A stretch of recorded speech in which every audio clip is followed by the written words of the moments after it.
Hey friends, this is T again with another reaction video. And today we're going to be doing a reaction with the Critical Drinker, Star Trek Unification.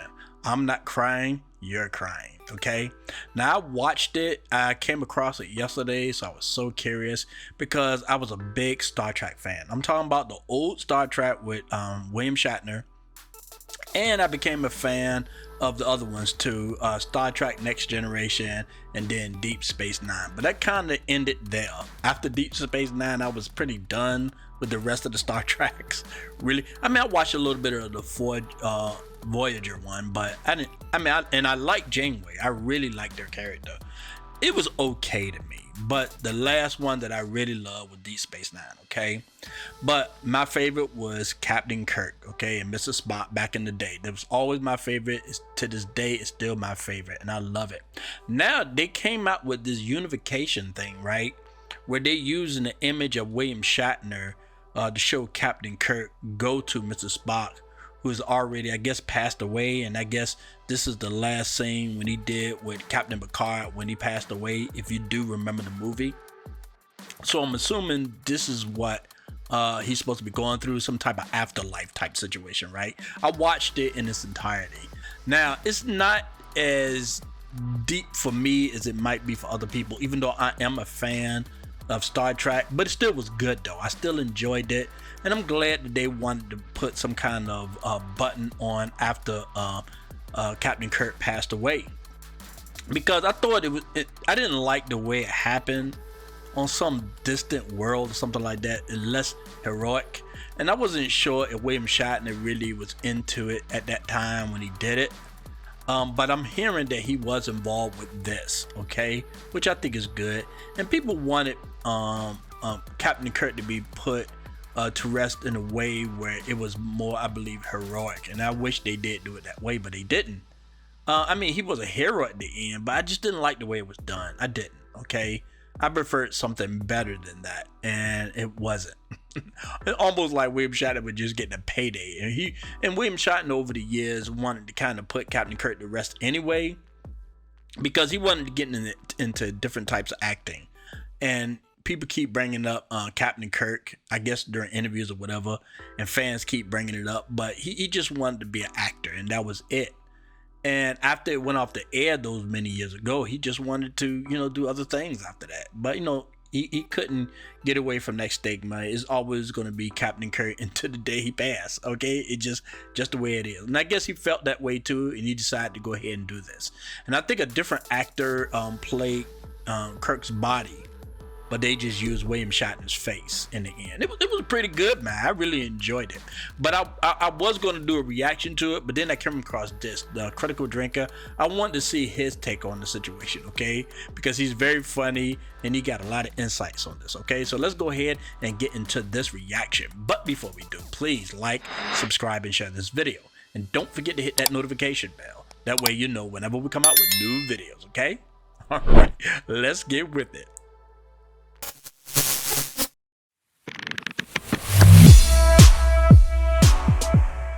So, I think it's fair to say that Star Trek and I have long since gone our separate ways. We had a good run, but over the years, she became a different person to the one I fell in love with. Then she hit middle age and kind of lost her mind, became a hysterical melodramatic activist, and even tried to reinvent herself as cool and modern so she could hang with the kids. Unfortunately, I'm just wondering, what was on their mind, man? They really thought that they was creating something new and different, and it just sucked. Because look, it's sort of like the X-Men. They understood the stuff that they were doing weren't working, so they went back to the formula that works, which was the X-Men. Okay, and they somewhat improved on it. They really did. X-Men '97. But for some reason, everything else seemed to they just dropped the ball. It's almost as if they hated the original. Because I remember them putting up a poster of all the ship's captains, all the important people on Star Trek, but they didn't put Captain Kirk on there. And William Shatner said something. I guess he was a little dismissive about it, but I think it did bother him a little bit, right? Since he did start it all, okay? But they purposely did not put Captain Kirk on there. It's like they just hated anything that we liked. And the same thing going with Star Wars too, when they killed off Luke and Han Solo in a disrespectful way, and it was just they just hated it all. You know what I mean? And like I say, they probably just wanted to put a button down on Captain Kirk because they was really disrespectful, in my opinion, to his death. And this stuff they were trying to create, I mean, I enjoyed some of the Star Treks that came out like this, but it really didn't have that feeling of Star Trek to me. It just didn't. To me, I just looked at it as a standalone movie. I love Star Trek, the feeling of Star Trek, the positivity of it, and because of the ideas that came from that, it gave a lot of people like Elon Musk and Jeff Bezos ideas, and now they're involved in, like, SpaceX and Blue Moon. I think that's the name of Jeff Bezos' space company. But they were fans of stuff like this, and that would motivate them to do this. But this stuff don't motivate anybody. It just doesn't, man. It's just a bunch of woke crap. Fortunately, she alienated all of her old friends in the process, and the kids in question just thought she was creepy and cringe. All of this is to say that when a new Star Trek project gets announced, I tend to greet it with all the enthusiasm of a low-fat vegan breakfast. So when people started talking about a Star Trek short film with the baffling title of 765874 Unification, I didn't exactly rush to my computer to watch it. But the talk continued. I learned that William Shatner himself was reprising his role as Captain Kirk, and people I actually respect started urging me to take a look. So what the hell, I thought. It was only like 8 minutes long anyway, what harm could it do? A few minutes later.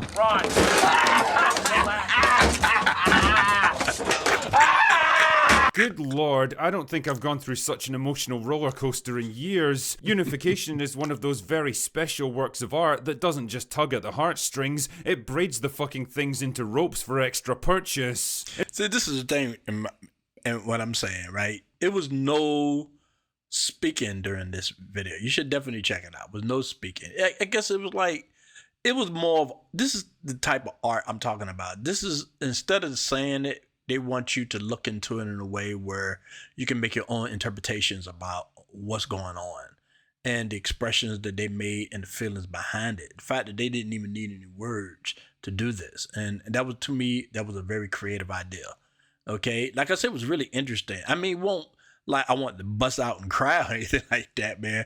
But I'm glad that William Shatner had something to do with it. To me, it would have been less meaningful if William Shatner wasn't involved, okay? But the fact that he was involved, to me, that means he improved it. That means he probably wanted to do something like this, okay?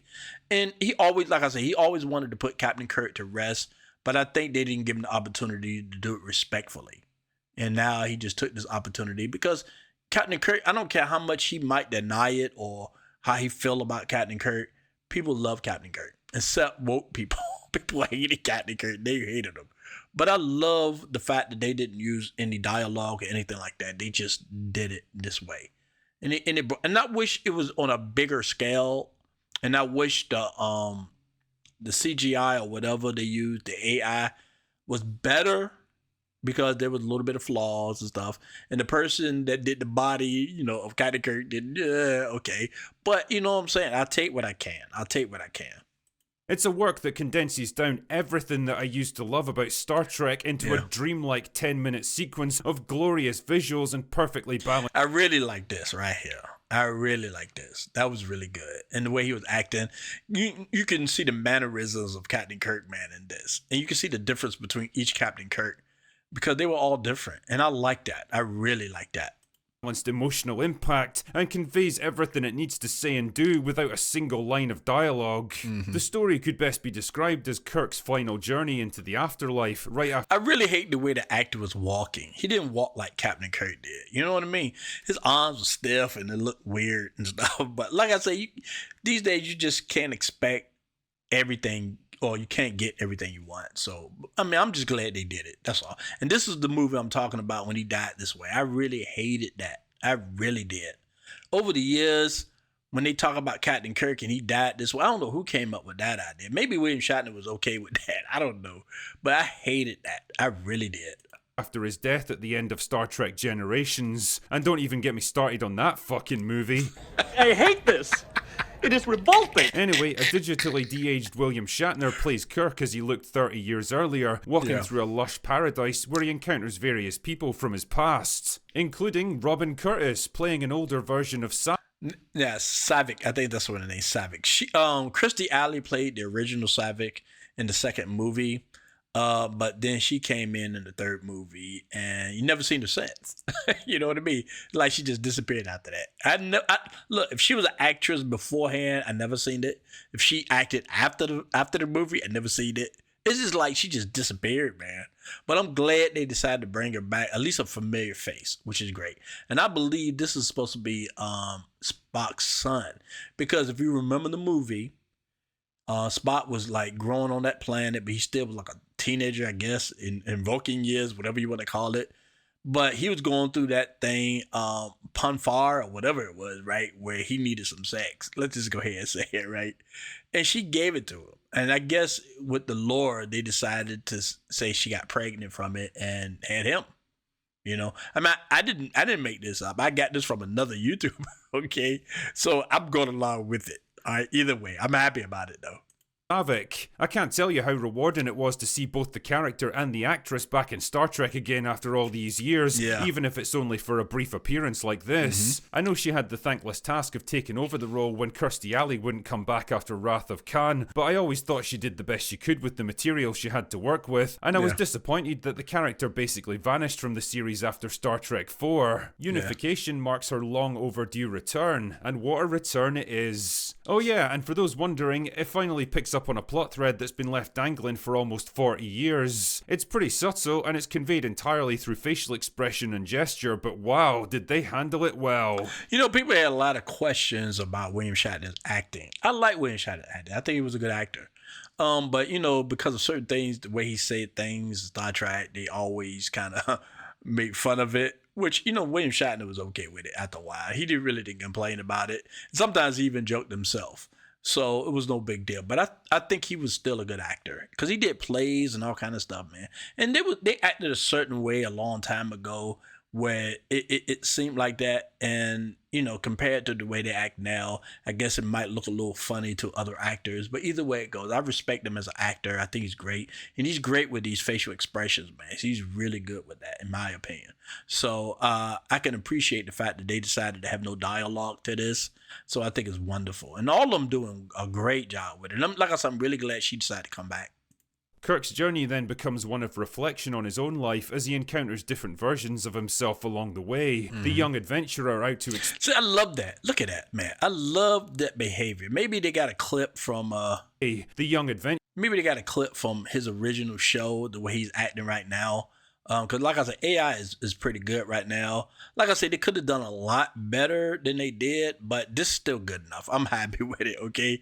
I love the way Captain Kirk act, man. He was so cool, and he was so original, man. I mean, look, even though I was taught by my father how to be a man, but I was still a teenager when he passed. Okay, so I didn't completely learn from him. So I tend to find heroes in other people, and Captain Kirk was one of them. Okay, especially with the ladies, all right? I love the way he acted, and I love the confidence that he had. And like I said, because I didn't have a father from that point on, I had to not only rely on other friends, but I also had to rely on shows and movies too, to see what manhood was. You know what I mean? I'm glad I didn't grow up during this time, because they want to erase all that. They want some kind of really feminist man that, you know, that cries and all this kind of stuff, like you see on CNN and all that junk, right? But Captain Kirk was definitely at the top of my list of what a man was like, okay? I can't speak for William Shatner, especially now, but I'm talking about Captain Kirk in general, all right? So let's continue. But I love this clip, though, when they showed this part, because it wouldn't have been, to me, that fulfilled a lot just by showing this version of Captain Kirk. Love it. Adventurer out to explore the galaxy, filled with wonder and youthful curiosity, coming face to face with the older, more experienced and reflective man that he'd one day become. And between them, our own version of Kirk watching as the two visions slowly fade away, leaving just himself. It's a poignant reflection on the fleeting nature of life and change as we grow older, that everything which seems so important and permanent at the time will one day be nothing but a memory. It's a reminder to make the most of the time that we have and the moments we get to experience, because they'll never come again. And all too soon, it's time for Kirk to move on once again. His final journey's coming to an end, and there's only one person left to make it with. His oldest friend, the man who shaped and defined so much of his life, who was there with him in his darkest moments, who... You know, this is the thing about Captain Kirk and Mrs. Spock's relationship. It's like, when you think about...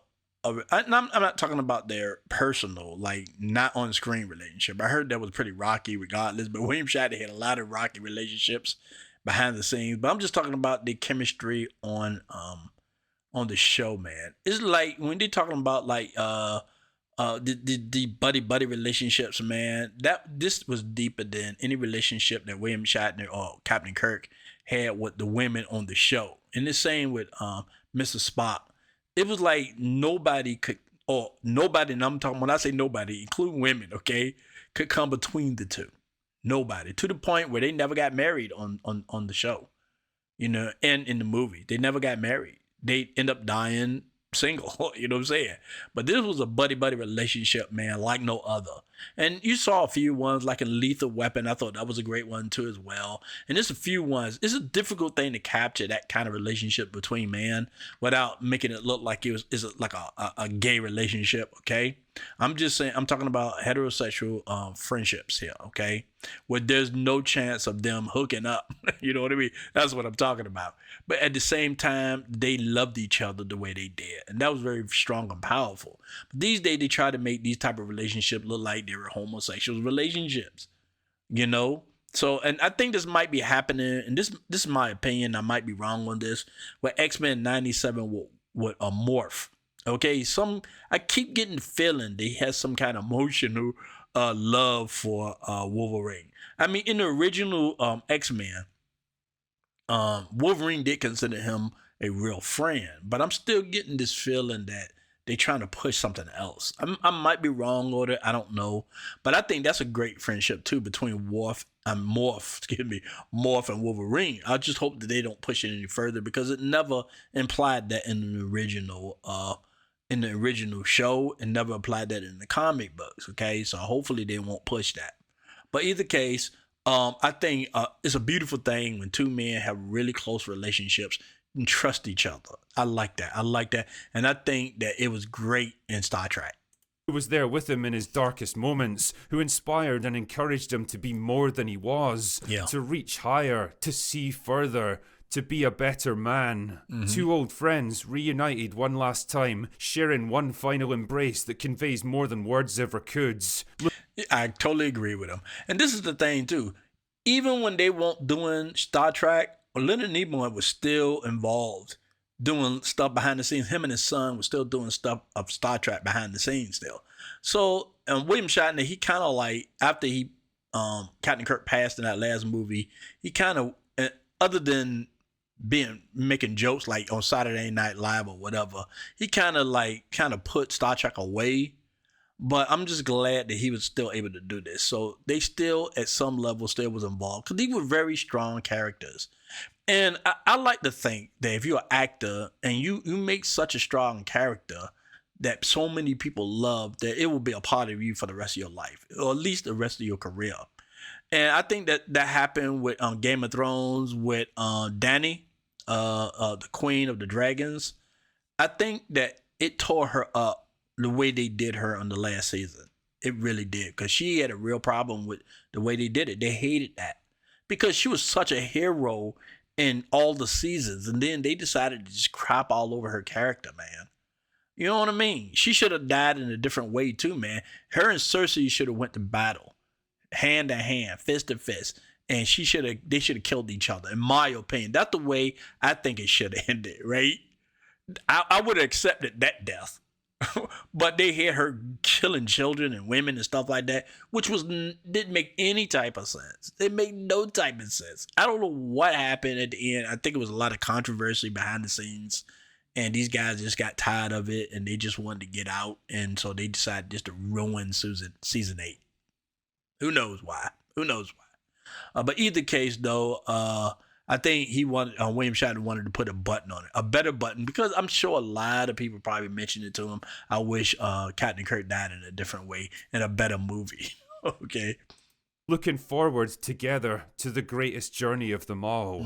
It would be no exaggeration to say that this moment contains more heart and soul, more meaning and emotion than anything I've seen from Star Trek in the past 20 years. Not the hysterical melodrama of Discovery, or the hollow action and chaos of the movies, or even the awkward fumbling for nostalgia in Picard's. This right here is what this show was always about. The human connection of friendship, powerful enough to transcend time, culture, race, and even death itself. The two men who made Star Trek what it is, whose portrayals will never be surpassed, with all of their history and the adventures they've shared, given one last moment together at the end of their journey. Unification does in 7 minutes and 35 seconds what so many hopeful and overconfident writers and filmmakers have failed to do in decades. That's true. That's true. You just hit the antithesis of, am I saying that right?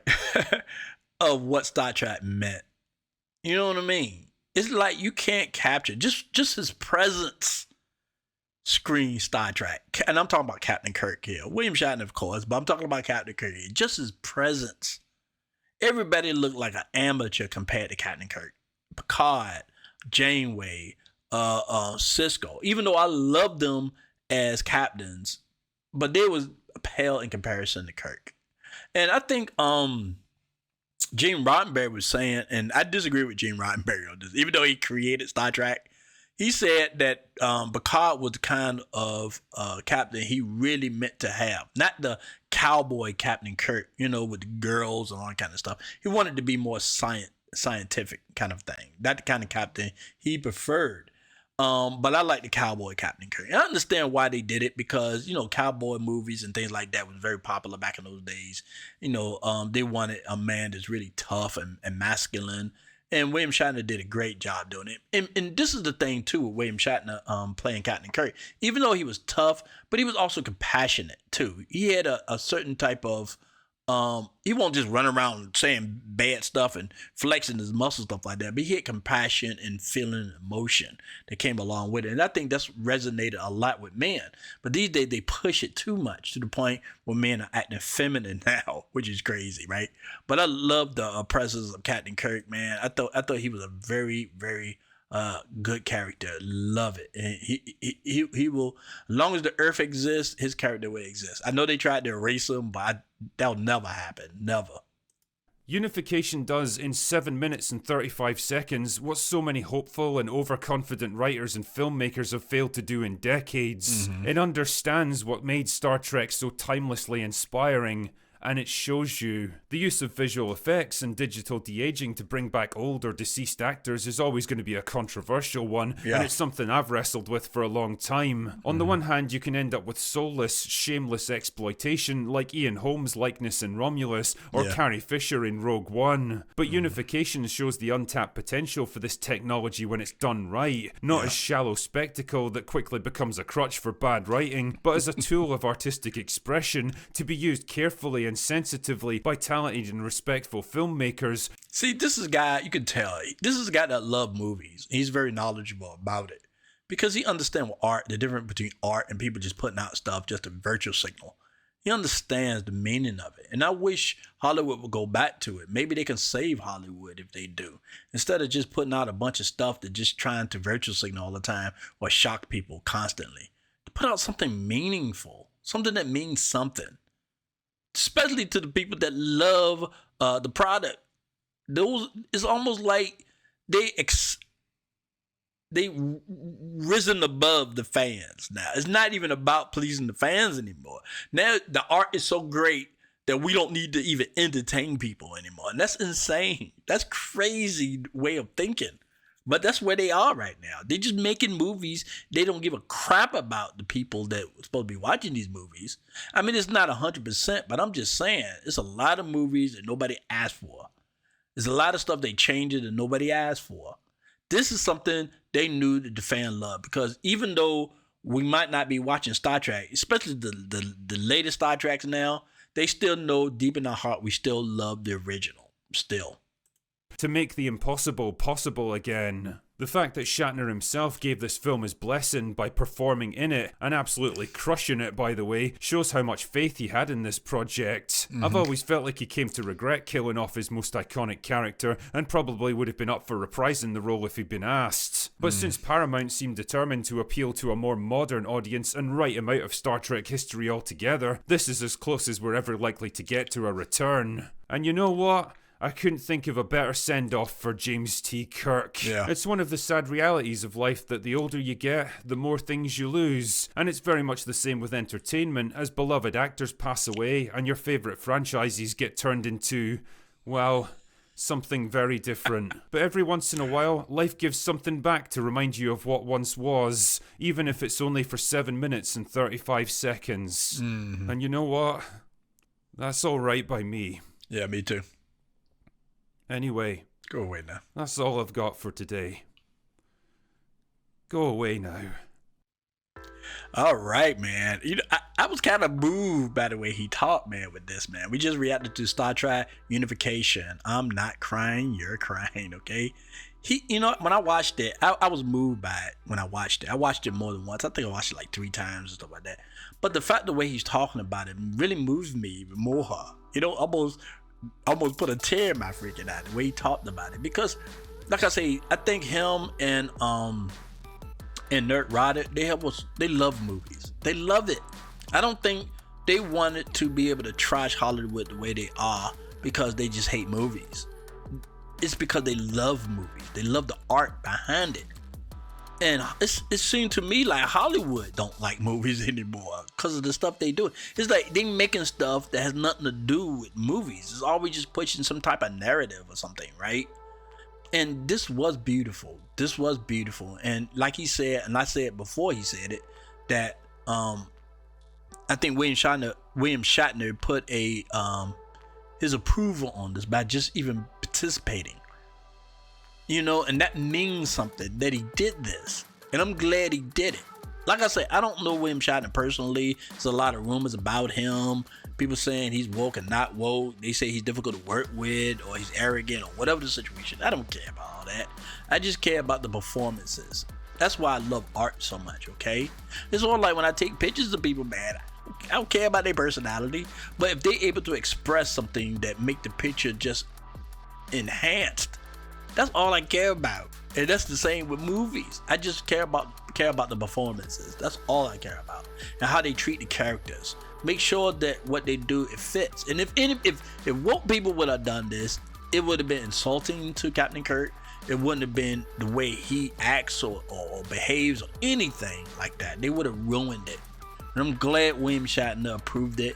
And I'm glad he did. And I love the way the Critical Drinker talked about this and expressed his feelings about this. It just even made it even more meaningful to me. It does. And I really appreciate. And that's the reason why I like doing reaction to guys like this, man, because they have an understanding when it comes down to movies and shows and stuff like this and art in general. And like I say, people, you know, Hollywood keep on saying, oh, we need to censor these people because they ruining us and da, da, da. No, you're ruining yourself. These people love movies. And they trying to tell you, they trying to send a message in the bottle to you that you're ruining things, man, for people. And if only they listen, because I'm telling you, Hollywood losing a lot of stuff. We're talking about CNN, MSNBC, and all these people are losing viewerships and stuff. Now they're panicking about it. For some reason, they can't register why they losing all these people, man. And this election just proved it. I'm hoping they make a course correction. Some people are saying it might be too late. Who knows? But seeing something like this gives me hope. Okay? And if you like this as well, please let me know. Put it in the comments and tell me which part you like the most. And if you didn't like some things, please say that too as well. We're here all together to talk about these things because these things are very interesting in the world. And I love talking about it, okay? All right, I really appreciate all of you coming by. Thanks again. This is Tea and Peace. Or better yet, live long and prosper.